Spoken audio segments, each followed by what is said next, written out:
ચાલો મિત્રો, જય માતાજી. અત્યાર સુધી આપણે અભ્યાસ કર્યો તો આંકડાશાસ્ત્રનો. હવે આપણે નામું જોવાનું છે.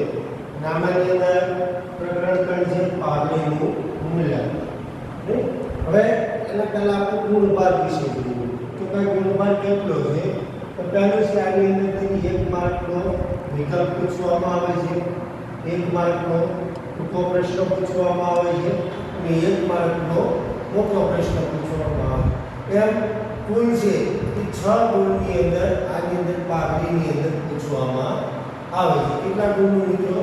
6 ગુણનું છે એ પાઘડીની અંદર પૂછવામાં આવે છે.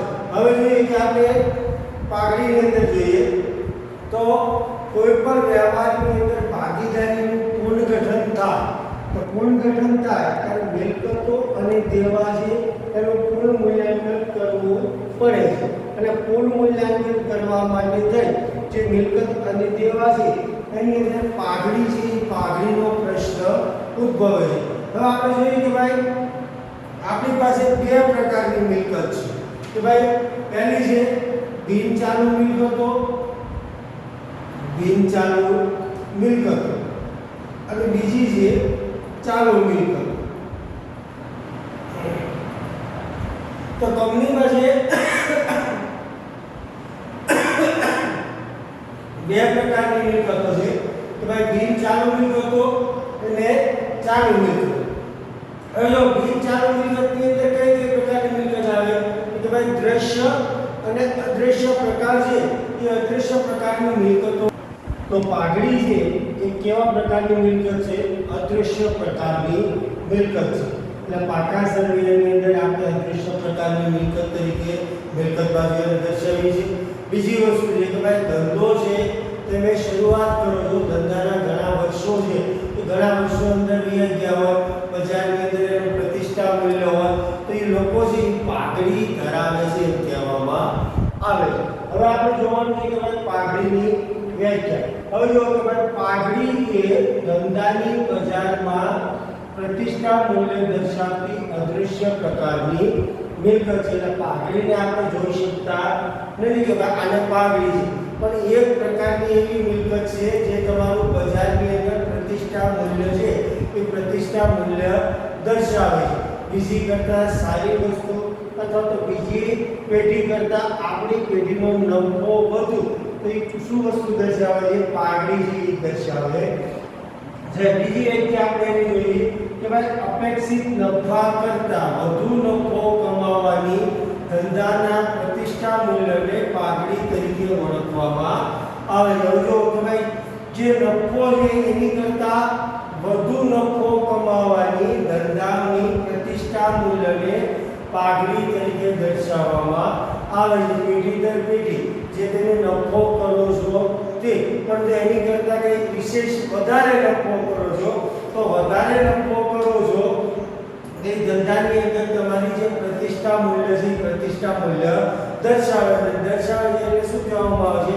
પાઘડી તરીકે ઓળખવામાં આવે છે. હવે જોઈએ કે ભાઈ સામાન્ય જે પેઢી છે કે ભાઈ ચીલાસર એની કરતાં તમે કોઈ વધુ નફો ધરાવો છો તો પેઢી તમારી જૂની છે જેના આધારે નફો કમાવાની ક્ષમતા છે, નફો કમાવાની ક્ષમતા વધુ છે તેને શું કહેવામાં આવે છે? પાઘડી તરીકે ઓળખવામાં આવે છે.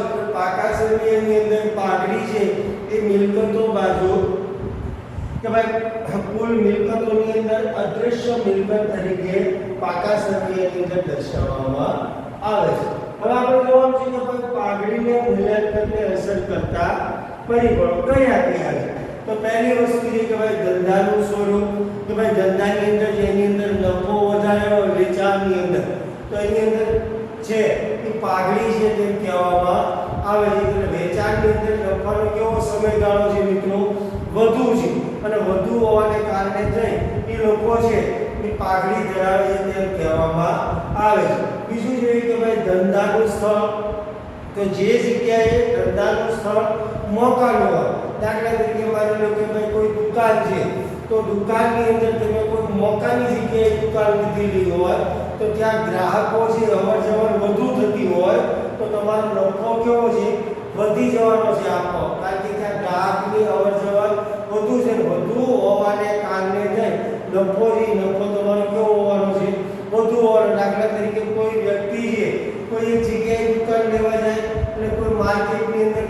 ખરીદે તો બંનેના ભાવ કેવા હોય છે?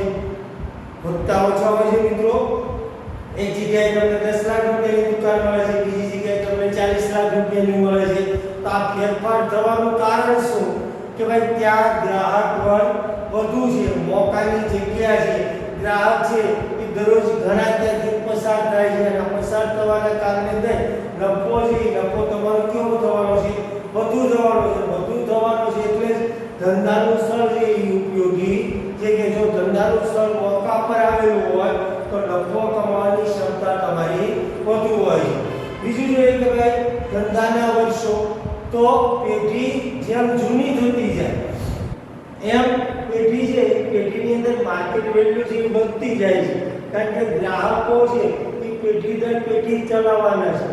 ત્યારબાદ તમારી ઓળખાણના કારણે તેમાં પણ ગ્રાહક વર્ગ ધરાવશો. આ વિશાળ ગ્રાહક વર્ગ થાય તો તમારો નફો કેવો છે?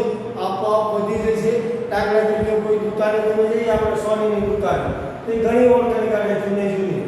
શું કામ? પેઢી દર પેઢી તેને એના ગ્રાહક સુધી સાબિત કરે છે અને સાબિત કરે છે એટલે કે ભાઈ ઘણા એને વર્ષો આની અંદર પસાર કરેલા હોય છે અને પસાર કરેલા હોય છે એટલા જ માટે જેમ ધંધો જૂનો થાય એમ પાઘડી કેવી થતી જાય છે? વધુ થતી જાય છે. હવે ત્રીજી જોઈએ કે ભાઈ બજારની સ્થિતિ.